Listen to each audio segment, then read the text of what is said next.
Ladies touch babies like a banker touches gold. A man buys a plane ticket to the next town, gives up his seat at the last minute so an ailing friend can rest, and years later realizes that seat put someone else on a plane that never landed. And diamonds on her hand, way more. He carried that guilt for the rest of his life, and it changed the kind of music he was willing to make. That's just one of the stories buried inside the outlaw movement. A decade where country music finally stopped asking permission. Number 1 on this list has its own gut punch entirely, and it's the one most fans never learn the ending to. Whiskey River don't run dry. Welcome to Country Corner, the channel where we go past the legend and find the real story underneath. Tonight we're counting down 10 songs that defined the outlaw movement of the 1970s. You're all I got, take care of me. The decade country music stopped asking permission. Let's start at number 10. Number 10 is David Allan Coe's Long-Haired Redneck, released in 1976. Come see me in this dive. If you only know the title, you might expect a novelty song. What you'd get instead is one of the clearest mission statements the outlaw movement ever produced. Loudmouth in the corners getting to me. A defiant declaration from a man who'd spent time in prison, reinvented himself as a biker poet on the fringes of Nashville, and refused to sand down any part of his image to fit the industry's idea of a country star. I've won every fight I've ever fought. Coe had already been rejected by mainstream Nashville for looking and sounding nothing like what radio wanted. He leaned into that rejection so hard it became the entire foundation of his career. Like David Allan Coe. Turning outsider status into his signature sound. The song became an anthem for exactly the audience Nashville had tried to ignore. That wasn't a hit built on polish. Have it turned around on my last album. Just about. That was a hit built on refusing to apologize. Number 9 is Jessi Colter's I'm Not Lisa, released in 1975. My name is Julie. In a decade dominated by male outlaws, Colter carved out something quietly radical of her own, a hit built on restraint instead of rebellion, aching instead of swagger. My eyes are not blue. The song, about a woman being mistaken for someone her partner still isn't over, became an unexpected number 1. She was your warning light. A rare moment where the softest voice in the outlaw movement outsold nearly everyone shouting around her. Colter wrote it herself, alone, at a piano, with no input from the label at all. In one winter day. She was married to Waylon Jennings, one of the loudest voices in outlaw country, and yet her biggest hit came from the quietest possible place. She left you here, drowned. A woman refusing to be defined by someone else's ghost. The rebellion wasn't only loud. Sometimes it was just as powerful whispered. Lisa. Number 8 is Tompall Glaser's T for Texas, released in 1974. T for Texas. Most fans who love outlaw country have never actually heard Tompall Glaser's name, even though almost none of it happens without him. Glaser owned a recording studio in Nashville that became known as Hillbilly Central, the actual physical headquarters where Waylon Jennings, Willie Nelson, and Kris Kristofferson gathered to record on their own terms. Outside the control of the major labels dictating sound and image at the time. Glaser gave them the room, literally, to build the movement. Despite being one of outlaw country's architects, his own career never reached the commercial heights of the artists he helped launch, and his contribution has largely been reduced to a footnote in other people's stories. You can look me up. Some people build the stage, fewer get remembered for standing on it. Number 7 is Kris Kristofferson's Sunday Mornin' Comin' Down. I fumbled through my closet for my clothes. Made famous by Johnny Cash's 1970 recording.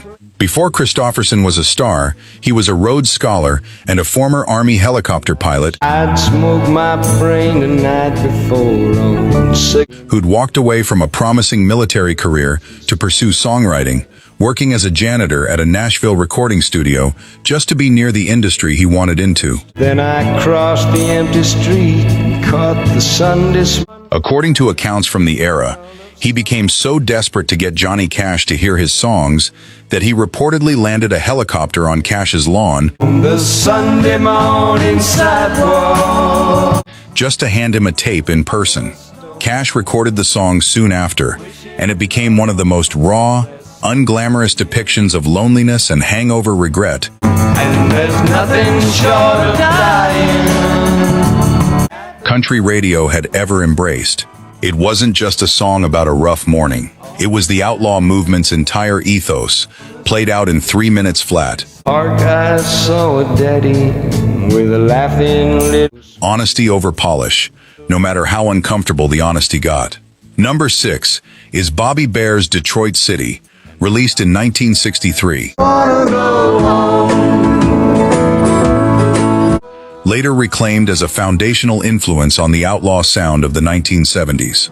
The song tells the story of a Southern man who moved north chasing factory work, And I dreamed about those cotton. only to find himself homesick, broke, and dreaming every night of a home he can't afford to return to. Bare wasn't from money himself, and he understood exactly what that kind of quiet desperation felt like.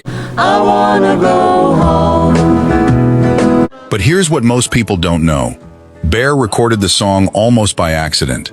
He'd gone into the studio to sing backup on someone else's session, From the letters that I write, they think and the actual songwriters, Danny Dill and Mel Tillis, ended up handing him the lead almost on a whim. I could read between the lines. The song won a Grammy and became one of the defining blueprints for the kind of stripped-down, working-class honesty that outlaw artists like Willie Nelson and Waylon Jennings would spend the next decade building their entire movement around. I wanna go home.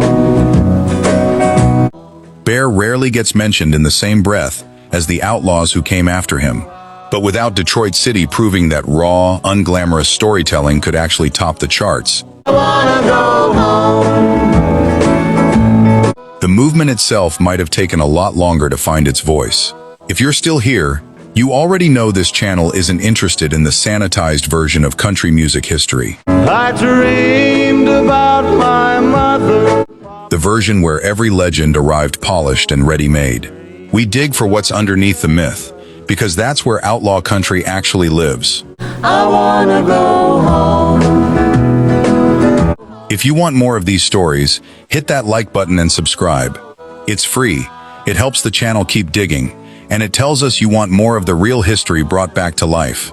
Some folks think I'm big in Detroit. Alright, back to the countdown, because number 5 is where the movement's whole identity starts to crystallize. Number 5 is Willie Nelson's Whiskey River, released in 1973. Whiskey River, take my mind. By the time Nelson recorded this song, he'd already spent over a decade in Nashville, selling songs he'd written to other artists for almost nothing, while barely surviving himself. Whiskey River, take my mind. Frustrated with a label system that kept dressing him up as a clean-cut, tuxedo-wearing crooner instead of the raw storyteller he actually was, Nelson eventually packed up and moved back to Texas, walking away from the city that had repeatedly failed to see what he was capable of. In my memory and mind and the wetness of its soul. The song became the one he opened nearly every live show with for the rest of his career, so tied to his identity that fans consider it inseparable from him. Let memory torture me. And here's the twist most casual fans miss. Nelson didn't even write it. Songwriters Johnny Bush and Paul Stroud did. Run dry. You're all I got, take it. He made it so completely his own that most people today have no idea it belonged to someone else first. That's not theft. That's a man finally finding the voice Nashville had spent a decade trying to talk him out of using. You're all I got, take care of me. Number 4 is Waylon Jennings' Ladies Love Outlaws, released in 1972. One night she saw him staring and it chilled her to the bone. The title became almost a mission statement for the entire movement. But Jennings' path to that moment carried more weight than most fans realize.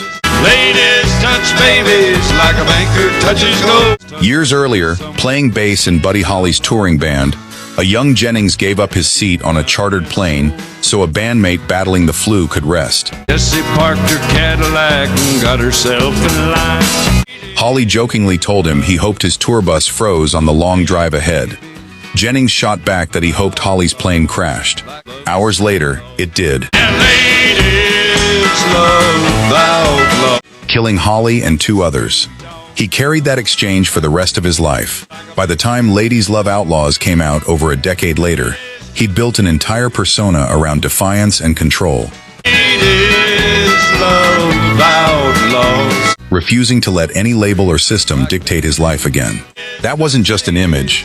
That was a man who'd learned, in the worst possible way, Jessi like Cadillacs and diamonds on her hand. that another chance isn't guaranteed. Number 3 is Willie Nelson's Blue Eyes Crying in the Rain, released in 1975 And while I blow, as part of his landmark album, Red-Headed Stranger. The label hated the album when they first heard it. and we kissed goodbye and part. Sparse, stripped down, almost skeletal compared to the lush, orchestrated country records dominating the charts. Executives reportedly thought it sounded unfinished, It's like dying young. like a demo rather than a real release. Nelson refused to change it. He'd fought too hard for creative control to hand it back now. The ages I'll live. The album, and this single especially, became a massive commercial and critical success, proving audiences didn't need polish, they needed honesty. Someday when we meet up yonder. It became Nelson's first #1 hit as a solo artist, over 15 years into his career. He didn't get there by giving the label what they wanted. He got there the moment he stopped trying to. Was no part. Number 2 is Merle Haggard's If We Make It Through December, released in 1973. If we make it through December. On the surface, it sounds like a simple, bittersweet Christmas song. Underneath, it's something heavier. A father trying to comfort his daughter after losing his factory job right before the holidays. Got plans to be in a warmer town come summertime. Unsure how he's going to make rent, let alone buy presents. Haggard didn't have to imagine that desperation. He'd lived it as a kid, and later as a young man in and out of trouble, Heaven knows I've been working hard. including time served in San Quentin, before music ever gave him a way out. Despite being one of the most unapologetically working-class songs of the entire Outlaw era, Meant to be the happy time of year.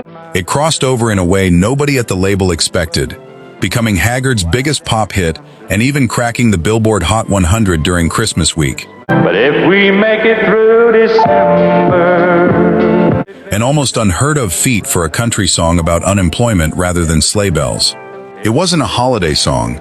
It was Haggard smuggling real poverty onto radio stations Make it through December. that usually only wanted comfort during the holidays, and listeners responded to the honesty instead of turning away from it. Maybe even California.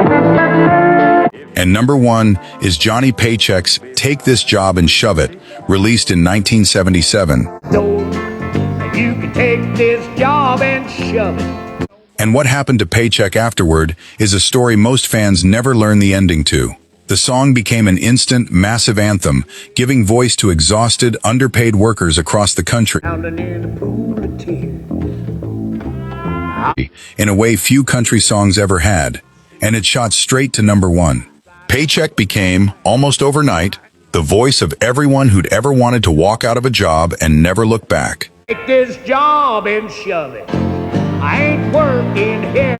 But behind the swagger of that hit, he was already struggling with the same reckless self-destruction the outlaw image glamorized. And it didn't stay contained to a song for long. It's job and shoving. I ain't working here no more. In 1985, he shot a man during a bar altercation in Ohio, a case that ended with him serving prison time. Years after the song that made him famous had turned him into a working-class folk hero. One of these days I'm gonna blow my stack. He was eventually released, in part due to advocacy from fellow country artists who hadn't forgotten what he'd meant to the genre. What almost nobody knows is what happened near the very end of his life. Job and shoving. I ain't working here no more. By the late 1990s, his health had declined so severely, and his finances had fallen apart so completely, that friends and fellow legends including George Jones and Willie Nelson organized benefit concerts This job and shoving. I ain't working here no more. just to help cover his medical bills. The man who once told an entire country to walk away from anything that broke them spent his final years unable to walk away from the illness quietly breaking him. Well, I've been working in his factory. He died in 2003, largely out of the public eye, the anthem still playing on classic country radio, without most listeners ever learning what became of the man who sang it. Seen a lot of good folk die. Had a lot of bills. Every name on this list once stood exactly where you're standing now, unsure if anyone would remember them, hoping someone would. Some got that chance. My name is Julie. Some are only getting it tonight, because you stayed until the end. That's what Country Corner exists for. Not nostalgia for its own sake. They never come to see me in this day. A place where the artists the industry moved past still get to matter. Subscribing here isn't just following a channel, it's choosing to keep these stories alive I'm walking out the door. a little longer than the business that made them ever intended to. So here's what I want to know. No more. Well, Out of everyone you just heard about, whose story would you have fought hardest to change if you could go back? Leave it below. Someone else scrolling through these comments needs to hear it too.